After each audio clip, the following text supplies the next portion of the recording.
o porvir e o nada, certo? Certo. Bom, então vamos lá. Vamos para Allan Kardec, a lógica pura, a reflexão elevadíssima como muito poucos livros da doutrina espírita. Ah, mas eu vou estudar aí o porvir e o nada? Eu já sei que existem colônias espirituais superiores. É o porvir maravilhoso se eu me dedicar ao bem. Eu sei que o nada não existe. Para que eu vou ler esse capítulo?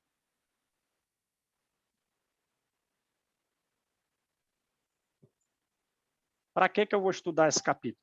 Se eu já sei que o porvir pode ser venturoso se eu praticar o bem. Hã? Me respondam aí vocês. Por que eu vou estudar esse capítulo que eu já sei do porvir? Eu sei que o nada não existe. Para que eu vou estudar isso? Para a gente Hã? entender, né, a nossa passagem do plano corporal para o plano espiritual, né?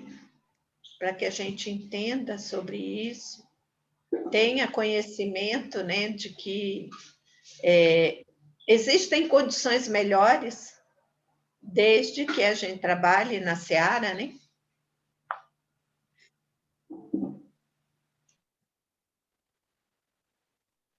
Não. O que você falou é tudo verdade, mas não se encaixa bem nesse assunto. Primeira coisa, vou perguntar aqui para vocês. Vocês estão estudando o espiritismo para vocês? Hum? Não, também, Ah, também. Também. também. Melhorou, né, Malu? Mas agora sim, percebe a coisa? Também, é. O estudo de Allan Kardec, para aquele que já é espírita, é para o espírita que realmente deseja servir. Porque para as pessoas que acreditam no nada,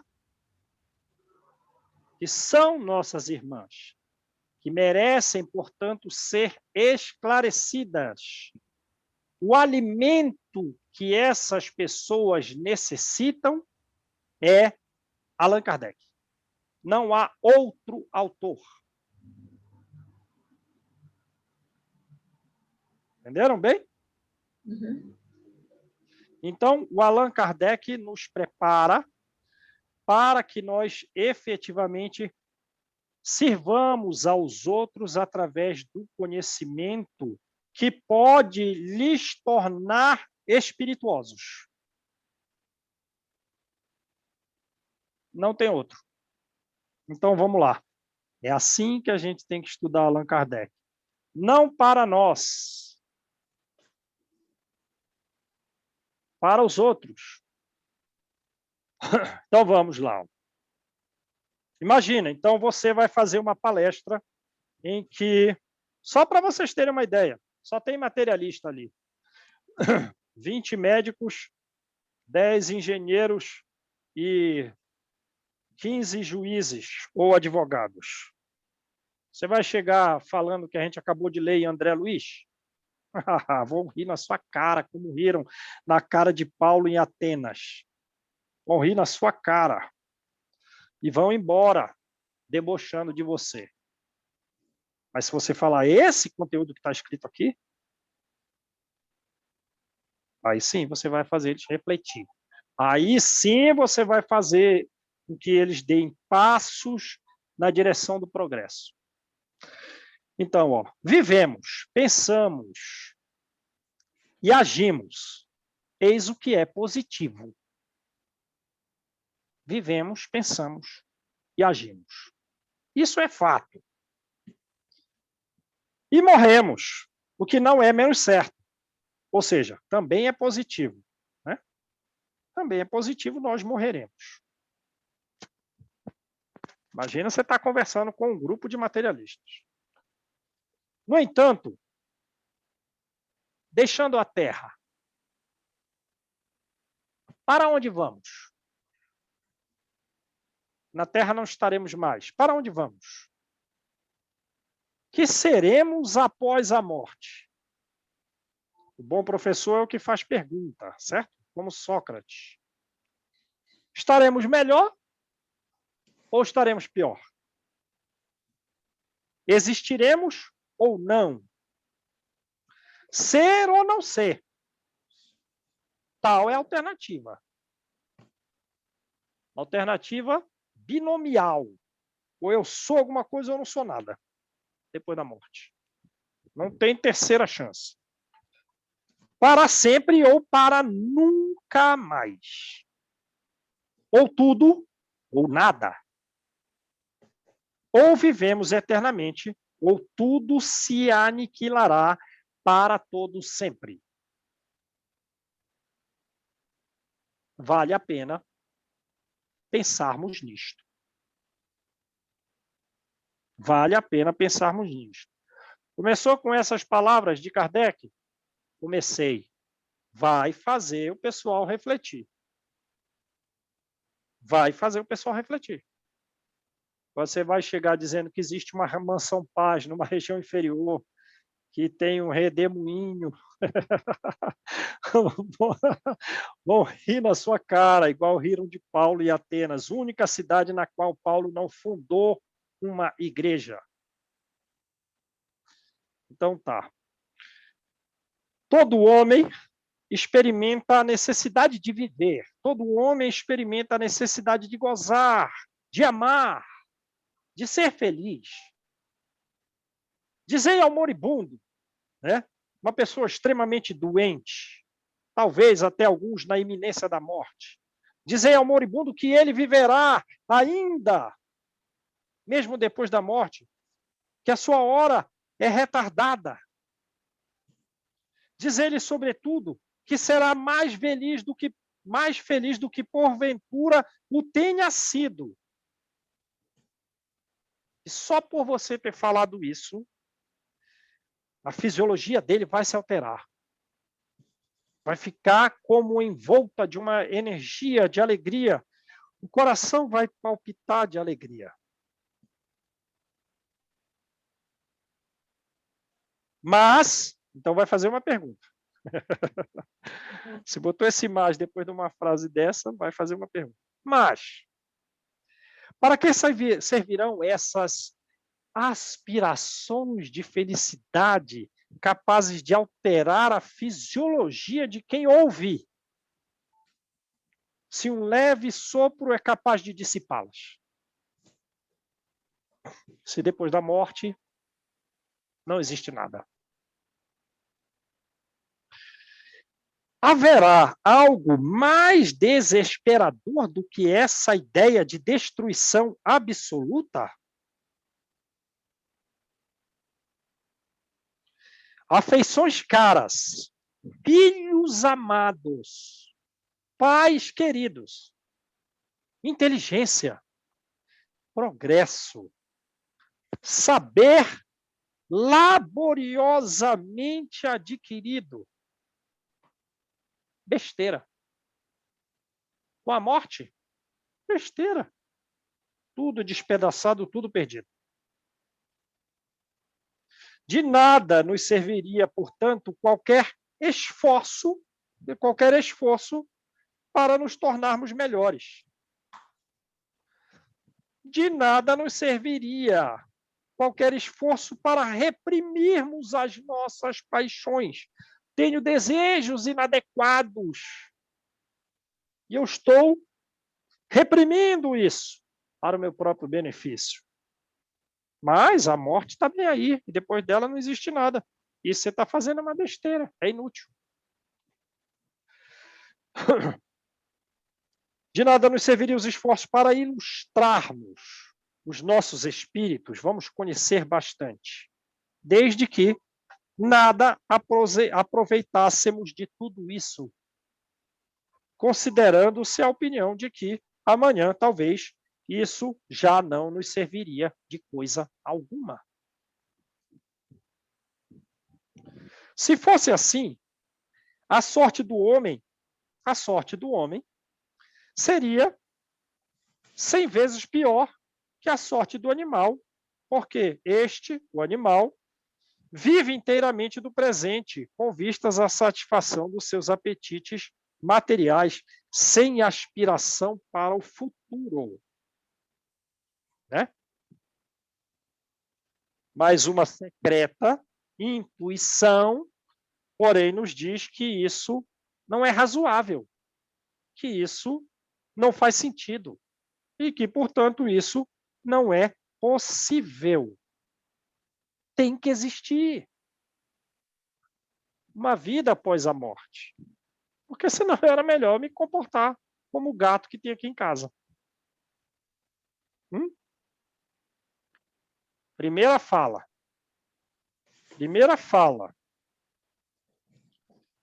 2. 2. Isso é Kardec. Sabedoria imensa, hein? Ô, Júnior, a Sim, gente vê isso comumente no dia a dia, né? muito. Eu vejo assim, gente assim que fala, eu vou comer mesmo. Ah, mas você não pode comer, você tá gordo, você tá cheio disso, daquilo. Não, eu vou comer mesmo, eu vou morrer. Materialista, sem pensar no futuro, né? Não, ele fala assim, morreu, acabou, eu vou morrer, então eu vou comer mesmo, tudo que eu quero, eu gosto, não tô nem aí se eu... Só que o fato de você começar a disciplinar, pode começar por aí, né? A, Exato.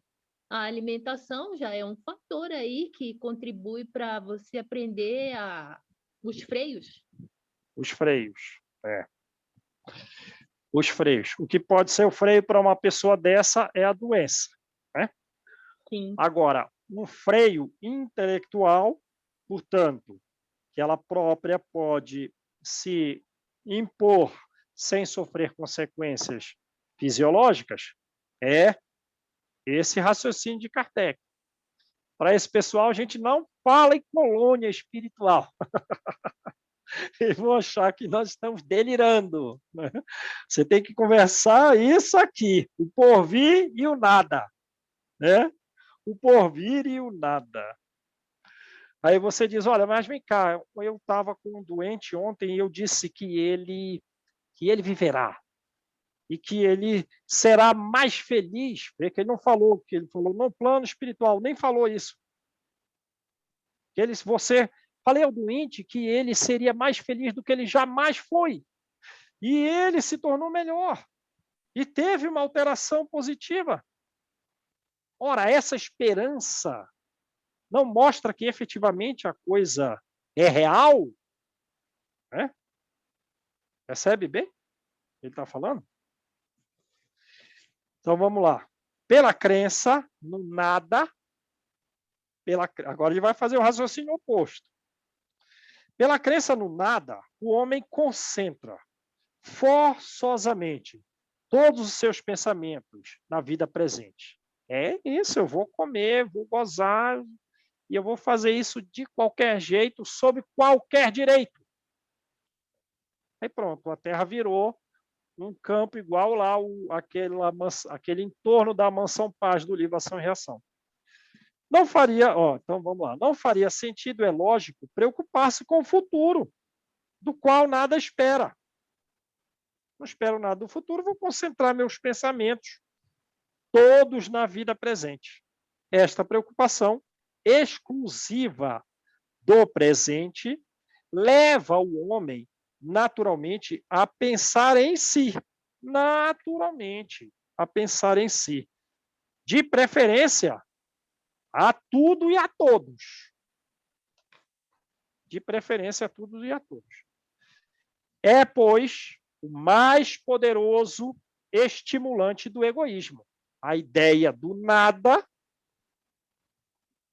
após a morte, é o mais poderoso estimulante do egoísmo. E o incrédulo, ele é completamente coerente consigo, mesmo quando chega à seguinte conclusão: gozemos enquanto estamos aqui. Gozemos o mais possível. Porque com a morte, tudo se acaba. É lógico. Qual é o equívoco? O equívoco está na hipótese.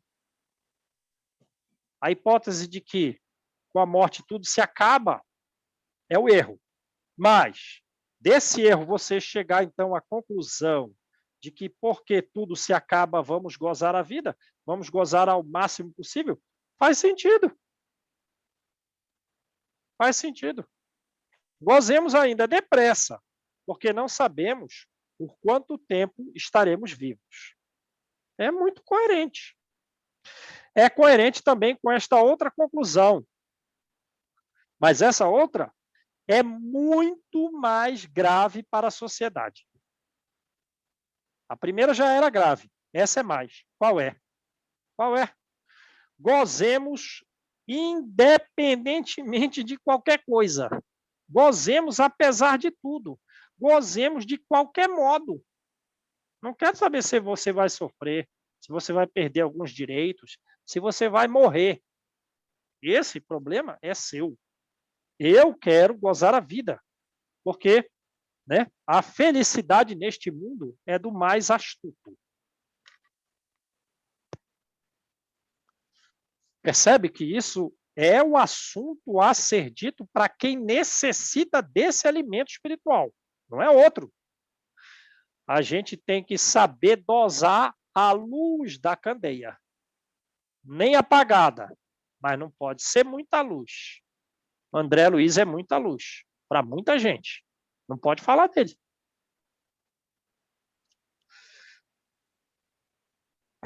Se o respeito humano retém algumas pessoas, que freio haverá para os que nada temem? Aí alguém lá da plateia, você está conversando com os materialistas. Não, mas não é assim, porque o respeito humano, o bom convívio, ele mantém as pessoas, de certa forma, ordenadas na sociedade. Aí você diz, mas não tem aqueles que não temem nada? Tem. Estes últimos acreditam que as leis humanas só alcançam os tolos. Quer dizer, as leis para os bobos. Eu não sou bobo, eu sou astuto. A lei não é para mim. E assim empregam todo o seu talento no melhor meio de se esquivarem a ela, se esquivarem da lei. Você acha que uma pessoa que descumpre a lei, ela se acha assim, um ignorante? Ele se acha sábio por descumpri-la. Ele é astuto, né? Pelo contrário, né, Júnior? Pelo contrário. Ele vai se achar o cara. O cara. Vai falar Exatamente. assim, eu estou furando a fila da vacina, por exemplo. Eu sou o cara. Eu sou o cara. Astúcia. Astúcia.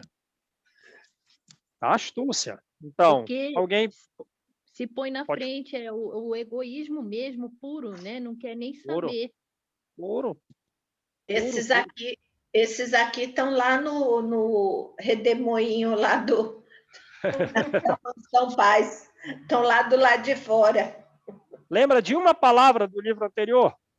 Desprevenidos. Sim. Verdade. Então vamos lá. Então, não, a respeito humano retém algumas pessoas. Retém todos? Não. Porque tem alguns, meu amigo. Tem alguns que não retém. Se há uma doutrina insensata e uma doutrina antissocial, contrária à sociedade, é seguramente o niilismo. Quer dizer, o niilismo, a doutrina que não existe a vida após a morte, a doutrina de que não faz sentido o Estado controlar o indivíduo, né? Isso aí é o niilismo, a doutrina do cada um por si. Beleza? Que não tem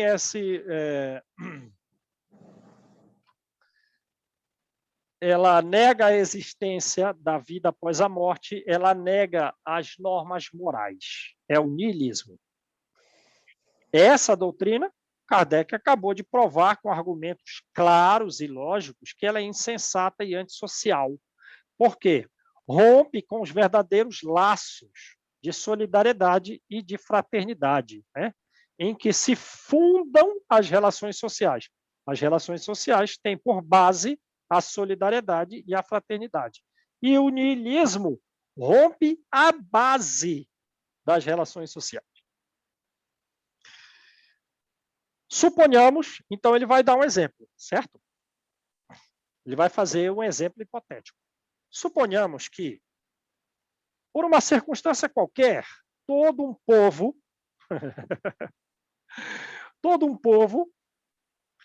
todos os brasileiros, adquire a certeza de que em 8 dias, num mês ou num ano, será aniquilado.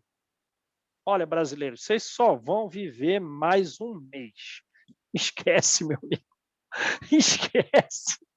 Pode fechar a sua porta aí, botar o cadeado que for, mas não vai ter segurança. Deu para entender o que ele vai concluir? Né? Deu para entender o que ele vai concluir. No período aí do início da pandemia, tinha gente com medo de que as suas casas fossem invadidas, que os supermercados fossem invadidos e que, por consequência, faltassem a comida no Brasil. É mais ou menos nesse sentido que ele está falando aqui, que ele vai falar, mas a gente já entendeu, né? Então, vamos lá. Suponhamos que, por uma circunstância qualquer, o povo adquire a certeza de que em 8 dias, em um mês, um ano, será aniquilado. Que nenhum só indivíduo sobreviverá, nem restará traço algum da sua existência após a morte. O que fará esse povo durante esse tempo? Trabalhará? Trabalhará pela melhoria? Trabalhará pela sua instrução? Entregar-se-á ao trabalho para viver? Agora chegou. Respeitará os direitos? Respeitará os bens? Respeitará a vida dos seus semelhantes? Submeter-se-á a qualquer lei? Submeter-se-á a uma autoridade, por mais legítima que seja, mesmo a autoridade paterna? Nem pensar, né? Nem pensar. Ora, o que não se dá coletivamente, a doutrina do niilismo realiza todos os dias individualmente. Deu para perceber a sabedoria kardeciana? A doutrina do niilismo, no coletivo, podia fazer isso. Mas por que não faz? Ora, naturalmente ele vai falar por que não faz no coletivo, mas já disse que faz no individualismo. E faz todo dia no individualismo. Quer dizer, uma pessoa aqui, uma pessoa ali, uma pessoa acolá, não está nem aí. Não quer obedecer lei nenhuma, não. E faz um dano social grave. Ainda mais se tem poder político. Ô, Júnior, sabe o que eu lembrei? Da palestra do Haroldo, que um jovem perguntou para ele assim, o que é o certo e o que é o errado nos dias de hoje, já que tudo é relativo? E aí ele disse assim, bom, a gente pensa assim, não, é só esse papelzinho aqui que eu vou jogar aqui na rua. Não tem problema, não, é só um papelzinho. Aí você acha que está tudo bem. Aí o Haroldo virou e disse, e se todo mundo resolver jogar o papel? Individual e o coletivo, né? Exatamente. Você acaba prejudicando todo mundo. Então, né? Começaremos a nos posicionar nas pequenas coisas mesmo, né? Com certeza. João, Eu gosto e é como você fala, o estudo de Kardec tem que ser aprofundado, porque ele sempre está atualizado, né? Hoje, nos dias de hoje, nós estamos passando exatamente tudo isso aqui. Essa de não ver, a gente não generaliza, mas o que a gente liga a televisão, o que a gente vê muito dos nossos jovens, e até mesmo a gente, políticos. Você vê o político preocupado com si, preocupado com o poder, preocupado, né? Que poderia estar numa situação melhor. Então, a importância da gente estudar Kardec, a gente vê assim, ó, é um livro atual, né? Não parece que tem 100 anos, né? É um livro que a gente está vivendo constantemente. E até quando nós vamos viver esse alto e baixo da humanidade sem cair em si? Depois, quando chega lá do outro lado, às vezes não se dá conta nem mesmo de que morreu. Não sabe nem o que é a vida e a morte. Né? Passa, com certeza. Vai embolando nisso aí, porque não se dá conta de que se está vivo ou se está morto, como que flui essa situação. Exatamente, não tem como deixar de estudar Allan Kardec. Não dá para aprender só Joana de Ângeles, Emmanuel e André Luiz e não ter essa aula conosco, esse conhecimento de Allan Kardec conosco, né? Porque senão você vai conseguir dialogar só com outros espíritas. Você vai conversar só com outros espíritas e você não vai fazer o espiritismo avançar. Vamos ficar como sacerdotes conversando entre si. Porque o alimento para quem é um tanto sensualista e materialista é Allan Kardec. É com ele que a doutrina espírita vai regenerar o mundo. Vai fazer a coisa avançar. Senão a gente fica como um fariseu falando para o outro. Gosto muito da questão que foi feita ao Haroldo, que tem certa analogia com a pergunta do livro que consta no livro Ação e Reação, em que Hilário perguntou ao ministro Sânzio o que é o bem e o que é o mal. É a mesma pergunta, outro sentido.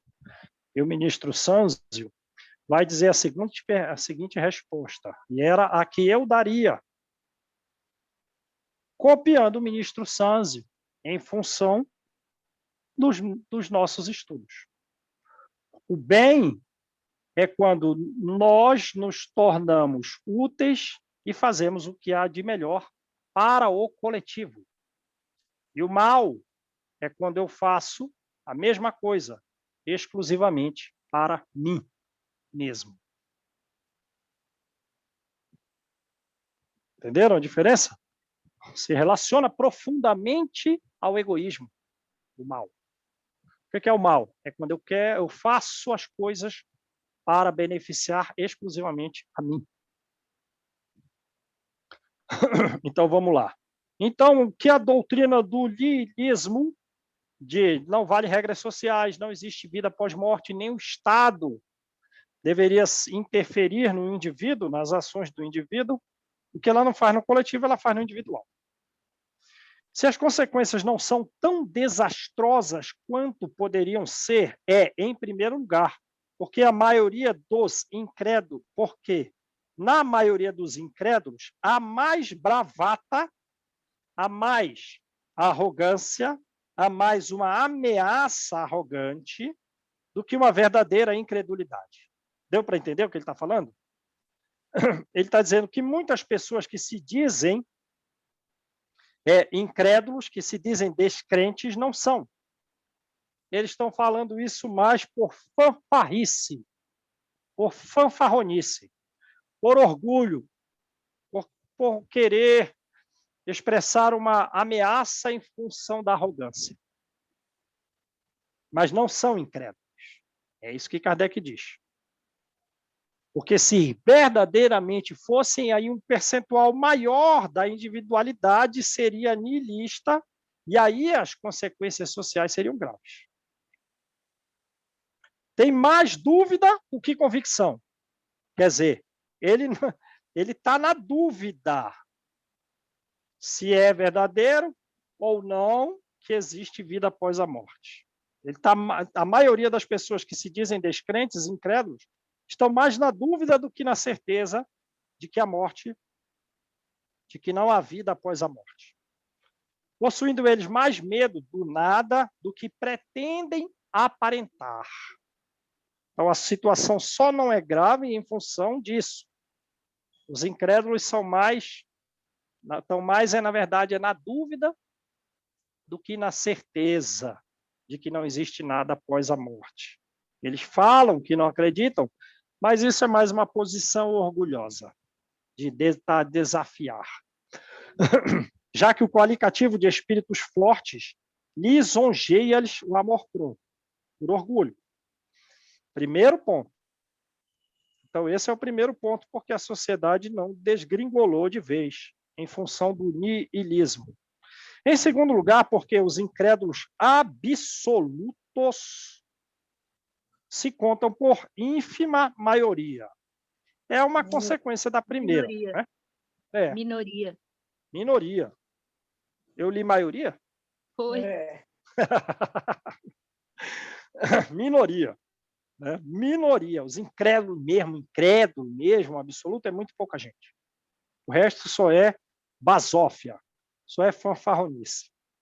Sujeitam-se a contragosto ao ascendente da opinião contrária e são mantidos por uma força material. Né? Então, eles ficam a contragosto, sujeitos à opinião da maioria, e essa opinião é, então, ascendente sobre a ideia deles. Mas eles se mantêm no materialismo lá, né? O gozo da vida, o prazer, os mantém nessa posição. Ô, Júnior, vai colocar Sim. uma prova para ver, né? Uma doença, um avião caindo, alguma coisa assim. Vão gritar alguma coisa, meu Deus, ô Jesus, alguma coisa assim. Os duvidosos já adquirem a convicção de que há vida após a morte, né? Não é? Põe na situação uma provação aí para ver. Exato. Eu lembrei de uma historinha aqui, eu acho que você já conhece. Teve uma pessoa que estava quase morrendo de alergia, teve um choque anafilático, né? Eu acho que cabe aqui nesse contexto aqui que você está colocando para gente. A pessoa ficou muito mal, pressão caiu, desmaiou. Só que antes de desmaiar, a pessoa foi lá, correu e bebeu meio vidro de desclorfeniramina. E daí, um outro chegou para ela e disse: nossa, graças a Deus que você bebeu esse remédio e você ficou bem. Aí, o que desmaiou, a pessoa que sofreu choque anafilático, disse assim: graças a Deus, nada. Foi lá, olhou o vidro do remédio e disse: graças a esse farmacêutico aqui, ó, fulano de tal, me salvou a vida. Materialista não, né? Esse está mais aqui para a minoria, né? Então, realmente... Então, Kardec está dizendo o contexto social. Por que não surge uma rivalidade, uma agressividade a ponto de se perder a harmonia e a ordem no mundo? Aí ele já disse. Qual é a causa disso? É porque a maioria das pessoas que se dizem descrentes efetivamente não são. São poucos os que são profundamente materialistas. Então, vamos lá. Se a incredulidade, tanto é que ele vai fazer esse raciocínio agora. Se a incredulidade absoluta se tornasse maioria, a sociedade entraria em dissolução. Eis aonde nos levaria o niilismo. Aí tem no meu livro aqui tem uma nota de rodapé. O de vocês tem aí? Tem. Então vamos lá, nota de Allan Kardec. Um jovem de 18 anos estava afetado por uma enfermidade do coração, considerada essa enfermidade incurável. A ciência havia dito, a ciência, né, os cientistas, os médicos, né? Olha, ele pode morrer dentro de 8 dias ou de 2 anos, mas não irá além disso, no máximo aí 2 anos. Sabedor do fato, o rapaz logo abandonou os estudos, abandonou a escola, não vou mais na escola, e entregou-se aos excessos de todo gênero. Quando lhe advertiam, né, então ele teve várias advertências, quando lhe advertiam que, dada a sua situação, a vida desregrada era perigosa para a saúde, quer dizer, várias vezes apareceu a mãe, apareceu o pai, apareceu um tio, um amigo com mais sabedoria. E ele disse o quê? Olha, isso você está fazendo, você vai antecipar ainda mais. Olha, tua saúde vai ficar pior ainda. Olha o que você está fazendo. O que me importa? Já não só tenho 2 anos de vida? De que me serviria fatigar o espírito, né? Fatigar o espírito, quer dizer, ficar controlando os meus desejos, os meus desejos inferiores, ficar controlando eles. Eu vou gozar o pouco que me resta, né? Eu quero me divertir até o fim, seja mesmo que seja um antecipado. Eis a consequência lógica do niilismo, né? Agora Kardec vai parar por aí? Não. Kardec vai parar por aí? Não. Gente, se tiver mais barulho aí, põe no mudo. Kardec vai parar aí? Olha a conclusão, ele faz agora o lado oposto. Se esse moço fosse espírita, se esse moço fosse espírita, provavelmente teria dito: a morte só destruirá o corpo, que deixarei como roupa usada, mas o meu espírito viverá para sempre. Serei, na vida futura, aquilo que eu próprio houver feito de mim nesta vida. Nada do que nela puder adquirir em qualidades morais e em qualidades intelectuais será perdido. Ao contrário, será outro tanto de ganho para o meu adiantamento. Toda a imperfeição de que me livrar será um passo a mais para a felicidade. A minha ventura ou infelicidade depende da utilidade ou inutilidade da presente existência, ainda que ela seja curta. É, portanto, de meu interesse aproveitar o pouco tempo que me resta e evitar tudo o que possa diminuir minhas forças. Viram? Esse cuida até da saúde, porque ele quer manter as forças para prolongar um pouco mais a vida aqui na Terra, de forma a ser mais feliz na outra. Agora, se ele cai no desregramento, perde a saúde e assim estará, de qualquer forma, mais inutilizado e, por consequência, na vida espiritual será mais infeliz.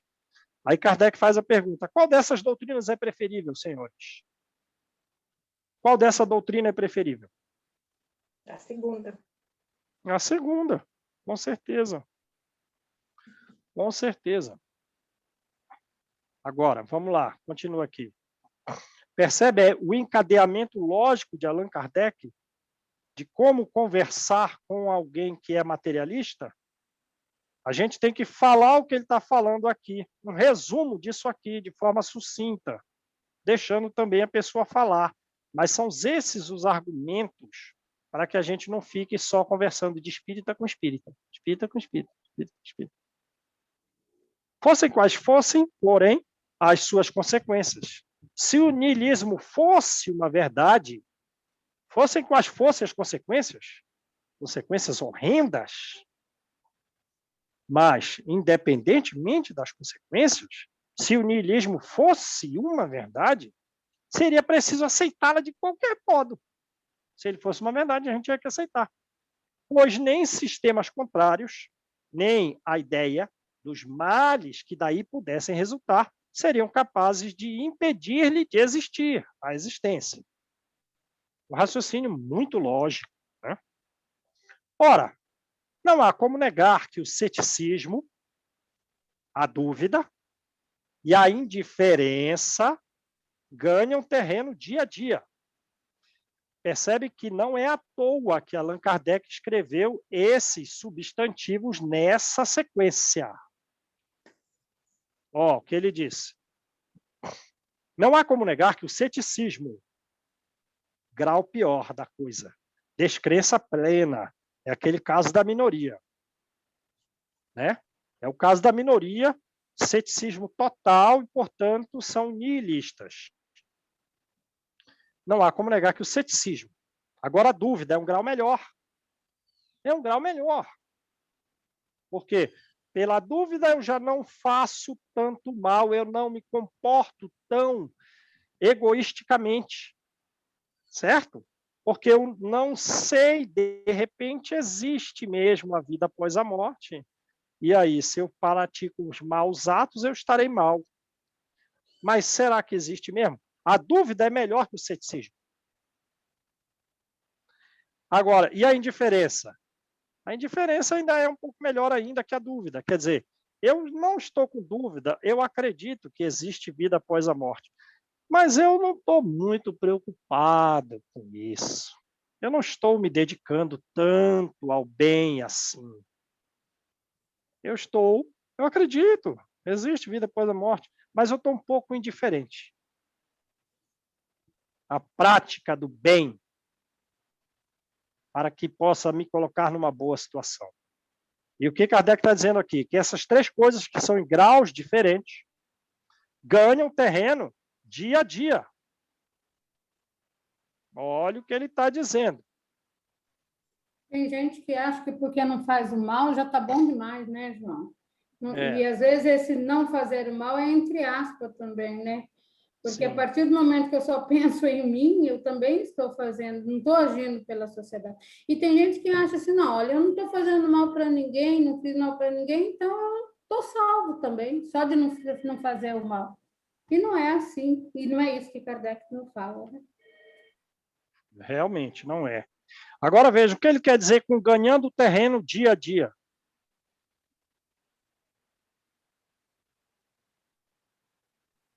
Porque as pessoas não têm mais o que pensar. Porque tem gente que está se tornando cética. Uhum. Tem gente que não era, mas está ficando meio na dúvida. Tem gente que continua acreditando que existe vida após a morte, mas está indiferente. E a quantia dessas pessoas está aumentando. É isso que ele está dizendo. Ganhando terreno. Esse pessoal está aumentando. Os indiferentes, os duvidosos e o pior de todos, os céticos. Apesar dos esforços da religião, ele diz. Isso é um fato. Isso é um fato. Isso é um fato.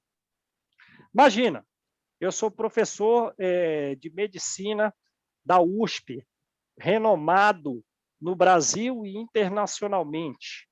Todo ano eu recebo 180 alunos para dar aula. E eu dou aula do 1º ao 6º ano desses 180 alunos. Então, eu tenho aí mais de 1.000 alunos todo ano. E eu sou cético total. Essa história de Deus, isso é besteira. Tudo é anatomofisiologia. Tudo é a fisiologia. E eu, nesses mais de 1.000 alunos meus, que são mentes juvenis, estão começando ainda, eu vou incutir neles a minha ideia de ceticismo. Então, está aumentando o número dos céticos, apesar dos esforços da religião. Isso é um fato. Kardec diz que isso é verdadeiro. Olha a sabedoria do homem. Se a religião é impotente contra a incredulidade, é que lhe falta alguma coisa para combatê-la. Se a religião não está conseguindo vencer a influência dos homens céticos através de cargos e títulos, é que na religião está faltando alguma coisa para convencer os outros. Porque o materialismo é que está convencendo. E caso se condenasse à imobilidade, em pouco tempo estaria infalivelmente ultrapassada.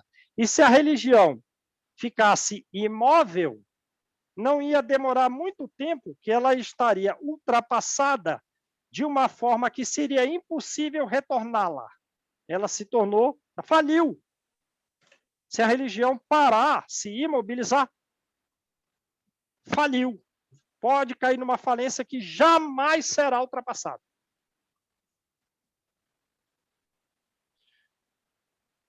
O que lhe falta neste século, aí ele vai dizer o que é que falta à religião. O que é que falta na religião? O que lhe falta neste século de positivismo, quer dizer, não, o que vale aqui é o que é positivo, são as coisas que existem, né? Vivemos, pensamos, agimos. Isso é o que é positivo, né? O que falta neste século de positivismo, de trabalhar com as coisas que são vistas e tal, em que se procura compreender antes de crer, em que todo mundo quer, não quer acreditar de vez, quer entender por quê, quer compreender. É a sanção de suas doutrinas por meio de fatos positivos. Quer dizer, é que aconteçam fatos na natureza que sirvam de comprovação da doutrina religiosa. Está faltando nas religiões alguns acontecimentos do dia a dia que sirvam para comprovar que a teoria que a religião prega é verdadeira. É isso que ele está dizendo. E também, a concordância de certas doutrinas com os dados positivos da ciência. Então, uma segunda coisa que está faltando. A primeira coisa, fatos que comprovem que a teoria religiosa é verdadeira. E a segunda coisa é que a religião tem que se associar à ciência. São essas duas coisas que estão faltando à religião para vencer o materialismo. O materialismo está crescendo. Dizendo ela ser branco e os fatos dizem ser negro, ele está lá na primeira coisa que está faltando, então, na primeira coisa. É preciso optar entre a evidência e a fé cega. Ora, o que o pessoal vai optar? Pela evidência ou pela fé cega? Já que eles procuram compreender antes de crer. O que acham? A fé cega. Pela evidência. Pela evidência. Pela evidência. As pessoas vão optar pela evidência e não pela fé cega. E o pessoal quer compreender tudo. Sabe o que acontece, ô Júnior? Sim. Tá me ouvindo? Sim, estou ouvindo. Sabe o que acontece com esses materialistas aí? Inclusive, acho que Allan Kardec fala isso no Livro dos Espíritos. Eles não viram a alma sair do corpo. É. E eles também não pegaram na alma quando o corpo morreu. Ah, não, mas a alma não me apareceu, eu não vi nada, não tem evidência. Passei o bisturi e não vi nada disso. É. E aí, pronto, aí fica na evidência. E a fé não vale nada, não é isso? Exato, E o Kardec exato. fala isso. Mas olha onde ele vai chegar. Ele está falando que a religião de hoje em dia não está vencendo o ceticismo, porque a doutrina está meio fraca. E a doutrina está fraca porque não existem fatos acontecendo que comprovem a teoria. E outra, a religião parece diferente da ciência. E a ciência é positiva. Então tem que haver uma religião que esteja associada à ciência. Olha, claro, ele vai falar do espiritismo, porque no espiritismo tem essas coisas.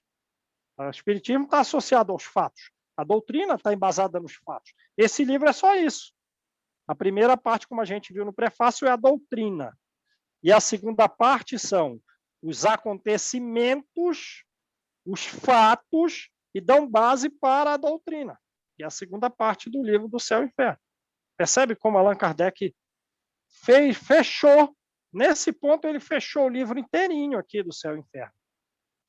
É nestas circunstâncias que o Espiritismo vem opor um dique, que o Espiritismo vem opor um obstáculo, que o Espiritismo, não outra religião, vem opor uma barreira, a invasão da incredulidade. Primeiro, não somente pelo raciocínio, por tudo que ele escreveu antes aqui, e pela perspectiva do perigo que o materialismo acarreta, mas também pelos fatos materiais, pelos acontecimentos que acontecem na natureza mesmo, tornando visíveis e tangíveis a alma e, por consequência, a vida futura.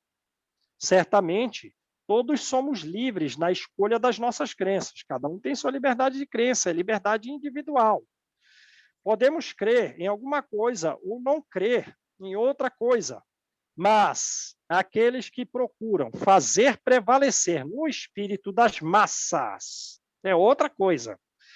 Principalmente da juventude, olha aí o que nós falamos. A negação do futuro, apoiando-se na autoridade do seu saber e no ascendente da sua posição e dos seus títulos, semeiam na sociedade os germes da perturbação e da dissolução, incorrendo em grande responsabilidade. Ora, podemos chamar isso para o nosso lado.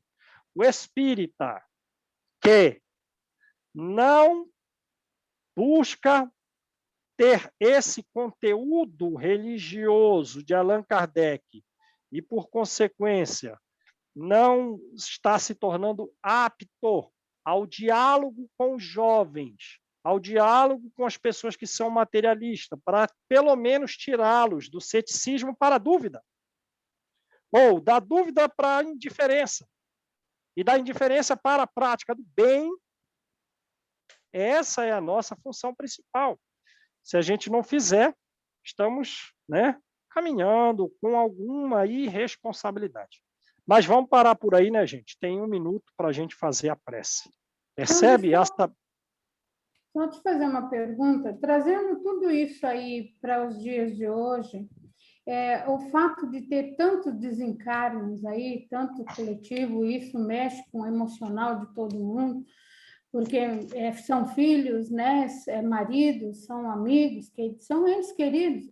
Isso aí não vai, você não acha que, conforme Kardec está falando, não vai trazer para o Espiritismo pelo menos essa dúvida desses incrédulos, desses céticos, falar assim, gente, será que acabou o meu filho? Será que acabou? Procurar o Espiritismo. E aí a gente volta à importância de estudar Kardec, e tem que estar preparado para dialogar. Para acolher, né? Mas essas mortes coletivas, essa dor, ela vai fazer com que, às vezes, até é a única coisa que eu tenho, eu vou lá para saber, porque eu não tenho mais o que fazer. Eu não sei mais o que fazer. Então, eu vou procurar essa doutrina aí, esse pessoal aí, para ver o que eles falam, né? O que eles têm de tão consolador dentro dessa doutrina, que possa acalmar o meu coração num momento desse. Com certeza absoluta. Pessoas céticas vão ficar na dúvida, vão procurar a casa espírita, até mesmo, espíritas que estavam afastados da casa espírita com o falecimento de um parente, vão voltar para a casa espírita. E a gente realmente tem que saber acolher e tem que saber dialogar,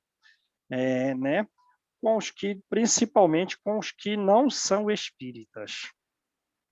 Temos que saber. E isso é uma responsabilidade nossa, Vamos apoiar essas pessoas e saber dialogar com elas. E o alimento espiritual que elas necessitam é Allan Kardec. E a gente tem que conhecer. João? Sim. Está me ouvindo? Estou ouvindo, Cida. Olha, aconteceu um fato interessante. Eu quero contar porque você vê, eu conheço uma pessoa que eu já trabalho com ela há 10 anos. Ela sempre frequentou o centro. Aí, esses dias, eu fui levar o livro Céu e Inferno para ela, né? Ela falou assim, mas eu não conheço esse livro. Para você ver, vive atrás do fenômeno ainda, né? Eu assustei quando ela falou que não conhecia o livro. Olha a beleza desse assunto que Allan Kardec trouxe. Então, eu vou passar aulas para ela. Pode passar. Né? Eu levei com esse intuito. Eu falei, você podia estudar o livro do Céu e Inferno, que aí eu passo as aulas, né? Foi quando ela me falou aquilo, eu me fiquei assim, chocada, mas não entrei em detalhes. Agora eu vou começar a passar as aulas para ela. E é engraçado isso, porque eu já vi também, tem pessoas que eu conheço que são espíritas, né? E quando eu falo, de onde você é? Fala discípulos de Jesus. Ela fala assim, daquele centro que estuda bastante, né? Então, eu acho assim, as pessoas acham que é um centro só de estudo, né? Como esse é o de estudo, esse é o de fenômeno, aquele é o de cura. Ai, meu Deus do céu, né? Ainda bem que o discípulo está com essa ideia de que ele é o centro do estudo. Porque ele é o mais antigo, né? Então, os novos não sabem, vai lá só para tomar passe, assistir a palestra e ir embora, tomar água fluidificada. Não dá, né? Não dá. Não podemos ficar indiferentes. Mão na Não, massa, né? isso. Eu fico Vamos em frente. tantos anos, né, na doutrina, mas nunca se interessou. Não dá, né, Cida? Se me chocou no começo por causa disso. Então, por isso que eu estou te falando. João, você é uma biblioteca ambulante, você nos ajuda. Eu estou aqui no suor tentando entender. É isso que eu estou fazendo, né? E eu estou estudando Obreiros da Vida Eterna para entender também. Maravilha. Maravilha. É um ótimo livro. Sim. Fala de desencarne, tem tudo a ver com céu e inferno, né? Mas depois das suas aulas de ação e reação, eu entendi bem melhor, porque estudar há muito tempo eu venho estudando, mas não estava entendendo nada, agora sim. Lá tem o desencarne do Fábio, do Dimas, né? Tem uma evangélica que ia desencarnar, mas não vai, em função de uma neta que ainda vai nascer. E de toda uma história que essa neta ia construir com um menino de 8 anos. É magnífico esse livro. É um despertar, porque falaram para mim, por que você está estudando tanto? Eu falei, lógico, eu estou preparando para a próxima para vir de berço espírita, né? Senão, vou apanhar de novo. Tem a Adelaide, ela mesma faz o desencarne dela, né? Isso. Não, eu estou bem no comecinho ainda. Ah, tá. Gente, vamos fazer oração? O pessoal já tem que sair aí, ó. Quem faz a oração para a gente, por gentileza?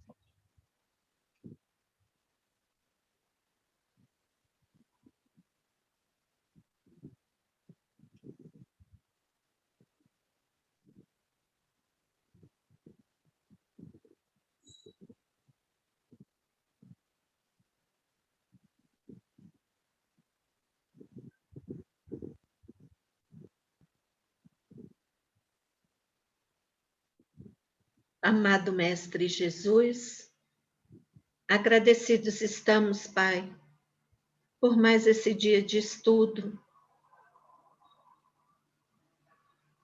do livro de Kardec e do André Luiz, que tantas informações nos trazem, Pai, ao qual o João facilita para nós o entendimento. E por isso, Pai, temos muita gratidão por podermos ter conhecimento dessa doutrina que nos realiza moralmente, ensinando-nos, Pai, a seguir na tua seara,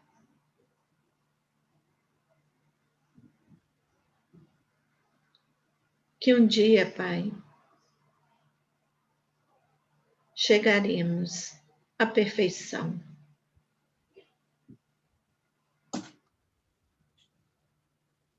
Te pedimos, Pai, que abençoe a todos aqui presentes, encarnados e desencarnados, e também aqueles que não puderam estar aqui hoje, Pai. Que eles possam receber as energias salutares do plano espiritual. Pedimos ainda que ilumine o João, Pai, que tanto trabalho tem realizado na tua seara, que a gente também possa, Pai, de alguma forma, ajudá-lo nesse trabalho,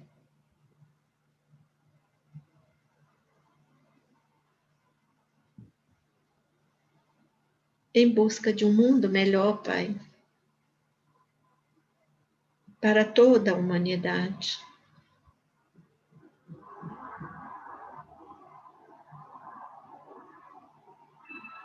E te pedimos, Senhor, que permaneças conosco, hoje, amanhã e sempre. Que assim seja.